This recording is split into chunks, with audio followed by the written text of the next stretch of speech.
Thank you very much for joining us. It's a pleasure having us here on ET Now. Well, we're delighted to be here, and thank you for doing this. I'd like to ask you what you feel about the state of the world recovery that's happening, and because your interest in India's defense, India seems to be among the leaders of this, economic recovery cycle. Well, I think it's hard to pass judgment completely at the moment. There's no doubt you have to go back a little bit to realize that what happened in the United States and in Europe, including the United Kingdom, was due to failure of regulation, failure of control, and attitude of the people in the banking and financial world taking risks which they shouldn't have. Now, if you move across to Asia, you in India particularly have a very good banking system, the best banking system in the world. You were obviously unaware of what was going to happen completely, but when it did happen, it didn't affect you. And you look around Asia, you see China, you see other countries in Asia who withstand the shocks that happened in the West. But do you think in the recovery it's important that countries like India do take a little bit of risk to cash in on the recovery cycle?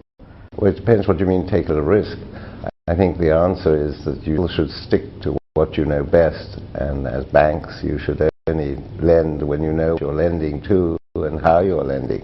I think the recovery is a doubtful question. Some of us, obviously prediction in the financial world is always difficult, but some of us believe that it'll take 2 years for a full recovery. I mean, the biggest factor in Western Europe and the United States is unemployment. You have over 10% unemployment in the United States, plus who've been out of work before that, so you may be 15–16%. Sure, but would you look at the recovery process between what's going on in the developing countries and the developed significantly? Do you think it's very dependent on what happens in Europe and the US? I think it's the other way around. I'm not sure if it's so, and I think the factor is that we're all having to be more realistic about what we're doing. I mean, we talk about just India and China and Asia, but you mustn't forget that you have another important country, which is Brazil, which is doing exceedingly well. Right. So you have what that word, which I think should be abbreviated, emerging countries. There's not a thing. You're all here, and what we've got to do is try and convince that there's got to be better understanding in trade. I mean, the Doha round hasn't succeeded. We're still negotiating. It looks as if individual countries will negotiate individually rather than globally. Right, and we've started functioning despite that round anyway. Yeah, and so there's a lot of question marks. And then I'm not involved in politics. I work for the country, and I've worked for across the board. But I think the realization that politics play its part. I mean, it's good news, for example, today announced that the European Union or Germany and France have agreed to, with the help of the IMF, to get some form of machinery going to help Greece out of its problem. Yeah. So Greece is a small country, and of course you're talking, when you talk about India, you're talking a country of over 1 billion people. Figures are quite different. Sure. I'm going to get back to the whole Greece and Europeans in just a bit, but I do want to ask you, I mean, heading Evelyn Rothschild, you've always looked at India as a huge opportunity, and this was way back 6, 7, 8 years ago when you started looking at it as an investment opportunity. At this moment, what is screaming to you from India as a great space? Well, I think that there are many areas that are fundamentally good in this country which are needed. I mean, there is, obviously, you have to be in a technical sense very knowledgeable in detail, but I mean, for example, one of the biggest pressures you have at the moment still is the infrastructure. Right. So you have to find people. I know you're building miles and miles of roads, but there's more to it than that.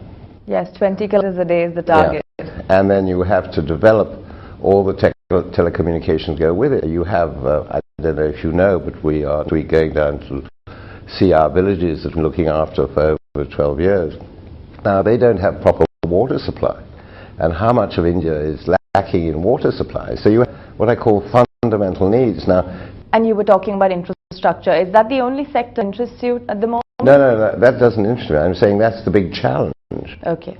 I think that there are many opportunities in the field of education.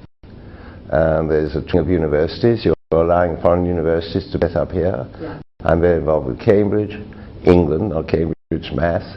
And I think there are opportunities there for educational transfer. Yeah.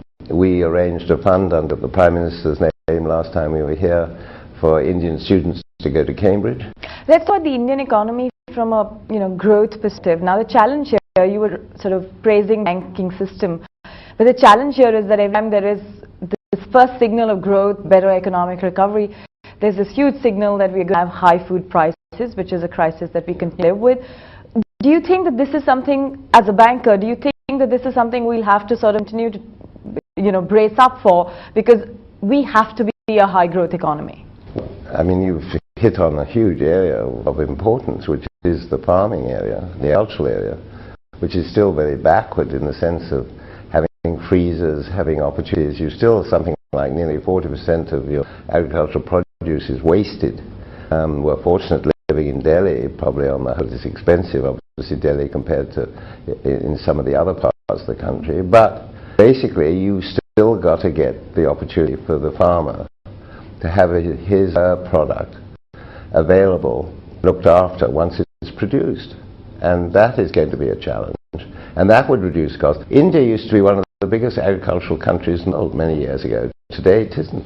At point even your group had an exposure, right, with Bharti? Well, we were tied in with Bharti, and then we decided that bankers weren't as good and with all respect to Bharti. So we brought in our friends from the pineapple growers and the people who really knew how to produce the food. And there's, I mean, for example, take that one area, there's a terrific demand, I think. I don't know if you personally participate in juicing. I mean, juices are a great opportunity. Yeah, food processing as an industry. And food process is a very big business. That is a very interesting instrument.